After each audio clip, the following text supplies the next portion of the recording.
Hello বন্ধুরা, আরেকটি ভিডিওতে তোমাদেরকে স্বাগতম জানাচ্ছি।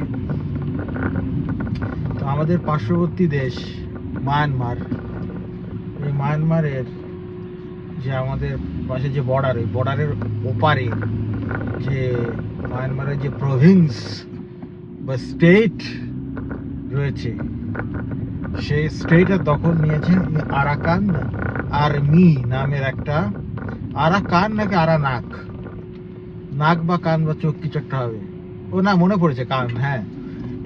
এই আর্মি দখল নিয়েছে মায়ানমারের যে সামরিক যে আর্মি, তাদেরকে বলা হয় জান্তা। জান্তা কেন বলে আমি জানি না। এদের সাথে যুদ্ধ করে তারা এটা জয়লাভ করেছে।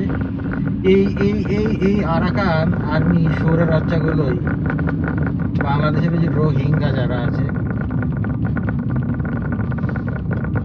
এই রোহিঙ্গাদেরকে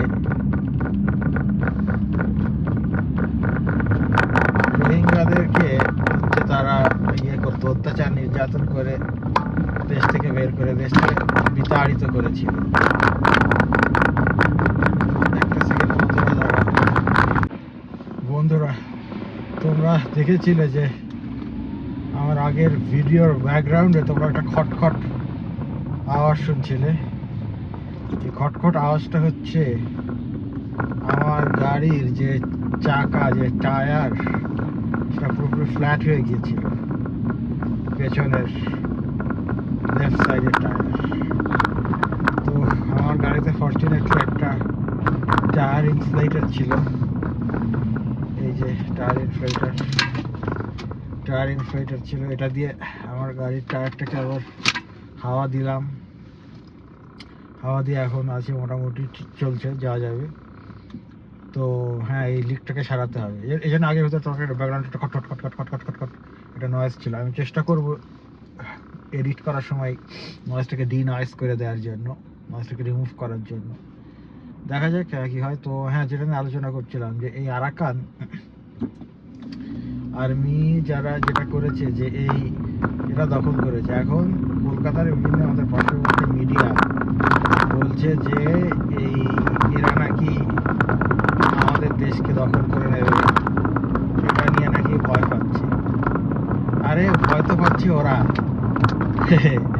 এইটার খবর শুনে ওই সেভেন সিস্টার্সের এই মিয়ানমারের সংলগ্ন যেই বর্ডার, সেখানে আর্মি কি বলে, ওই যে ইন্ডিয়ান আর্মি অনেক ট্রাক দিয়ে অনেক ট্রুপস, অনেক এক্সট্রা ট্রুপস সেখানে ডেপ্লয় করেছে ইন্ডিয়ান আর্মি,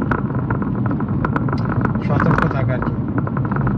আর এদিকে বাংলাদেশিরাও হচ্ছে এই নদীতে, ওখানে যে নাফ নদী রয়েছে, যেটার অপর প্রান্তেই মায়ানমার, সেই নাফ নদীতে নৌ চলাচল নিষিদ্ধ করেছিল। তবে আজকে সেটা খুলে দিতে পারে অল্প কিছুক্ষণের জন্য, কারণ এরা বাংলাদেশি যেই মাছ যারা ধরে জেলে, তাদের উপর আক্রমণ করছিল, গোলাগুলি ছুটছিল। তো এতে আসলে ভয়ের কোনো কারণ নেই, কারণ ওরা কখনোই বাংলাদেশ বা ভারতের আর্মির সাথে পারবে না। এবং ওরা কখনোই মানে ওদের টার্গেটটা আসলে বর্ডার ক্রস করে ওই সার্জিক্যাল স্ট্রাইক, এইসব বদ চিন্তা ওদের মাথায় নেই, আনলাইক আমাদের পার্শ্ববর্তী দেশ। তো হ্যাঁ, লাইক আমাদের পার্শ্ববর্তী দেশ। তো এটা আসলে খুবই নর্মাল একটা ব্যাপার। যদিও এর ফলে আর একটা জিনিস যেটা অত্যন্ত সমস্যা, সেটা হলো এরা যখন এটা দখল নিল, এখন আসলে এই রোহিঙ্গাদেরকে দেশে ফেরানোটা অলমোস্ট ইম্পসিবল, এবং অলমোস্ট ইম্পসিবল একটা ব্যাপার হয়ে দাঁড়িয়েছে রোহিঙ্গাদেরকে দেশে পাঠানো। কারণ হচ্ছে ওরা তো দখল নিয়ে নিয়েছে, ওরা দখল নিয়ে নিয়েছে। এখন দেশে রোহিঙ্গাদের জন্য যাওয়া অত্যন্ত আরো বেশি ডেঞ্জারাস একটা ব্যাপার হয়ে গেল। এখন এই রোহিঙ্গা পপুলেশন বাংলাদেশের একটা অংশ হয়ে যাবে,